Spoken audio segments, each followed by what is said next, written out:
we set the tempo of the game, I think, ourselves early doors. I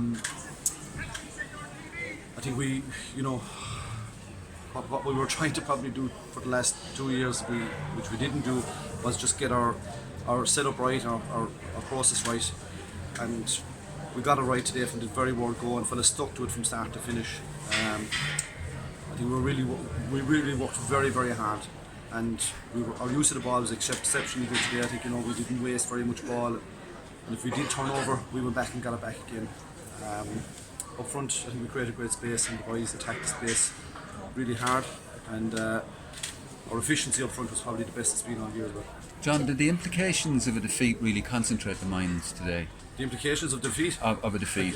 I can tell you one thing, it more than focus the mind. When you think you're going to, when you know that should you not produce the goods on Sunday and you're going to be gone out of it, for us that was it was an inconceivable thought, let alone a reality. And there was no way we were going to let it go today, and that we were going to exit the championship at this early stage. It was just inconceivable. And listen, 3 weeks ago we put in a really poor performance here. We knew that wasn't where we were at.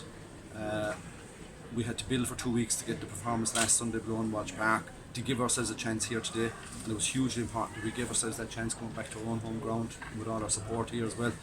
And there was no way we were going to let down our support today by putting in a performance that wasn't anything, the very best we could get out of ourselves, because they've come along the road with us in this journey for the last 2 years, and it just wouldn't have been good enough.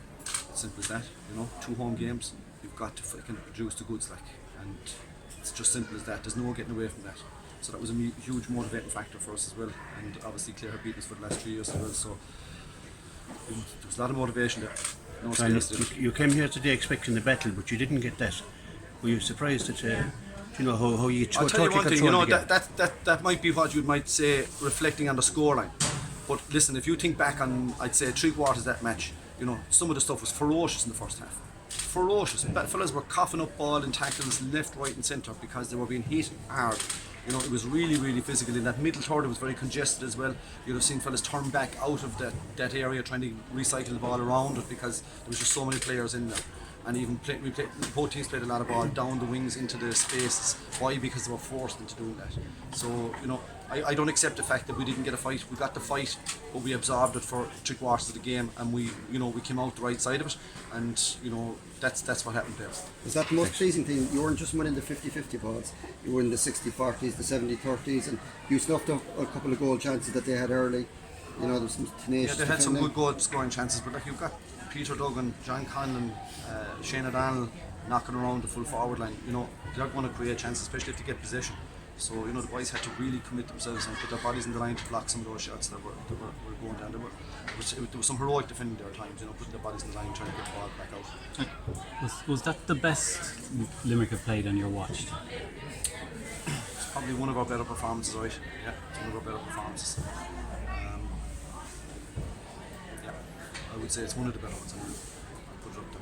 John, I think it's only something like 10 points in the last 2 games from play. You must really, I suppose, look at that as a massive positive. Yeah, but listen, look where we're going next now. We've got one of the best forward units in the country now next Sunday. So, those lads only need a smell of a chance, and it's over the bar. They shoot from anywhere on a half a chance. And they don't delay getting their shot off. The minute the ball comes to hand, next thing is the shot is gone. So we're up against one of the most efficient and most accurate forward divisions, probably one of the better, hurling forward divisions that we've ever encountered. Next weekend. So that's a real challenge for us now next weekend. At the end of the day, we only have 4 points after 3 games. Whatever the result, whatever the score difference now, that's irrelevant. So we've 4 games in this run. We've 3 of them played, 2 wins. We need to get more points on the board. 4 points isn't enough. We have to get more points on the board. You said it was inconceivable, John, to lose today. Did you ever doubt it?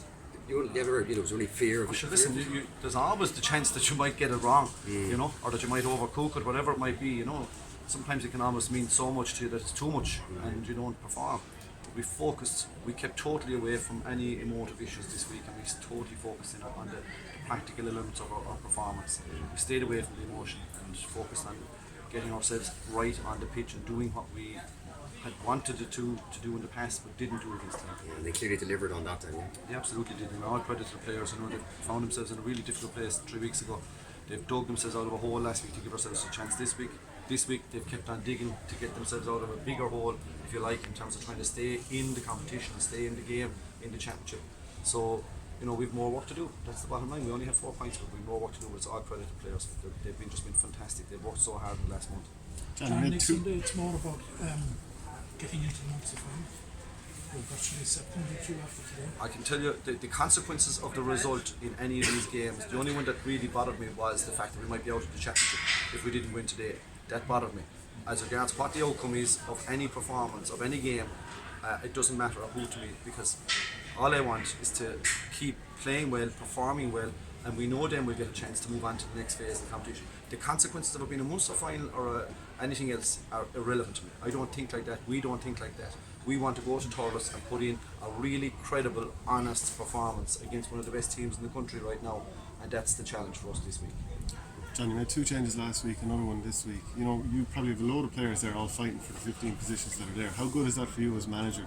Listen, we have a great panel of players. They work really hard, you know, and there's fellas still not happy. They'd love to get more time in the field, but we're coming into, you know, a time where fellas are trying to hold on to the jersey, so it can be very hard to wrestle it back from a fella unless he slips up. And obviously the boys didn't slip up today, so it's going to be very, very hard. But the boys are trying really, really hard. The lads that came on there today did really well as well. I'm delighted with the way Dan came on and played well. Shane came on and did well.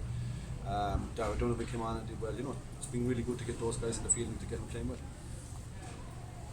We done? Thanks.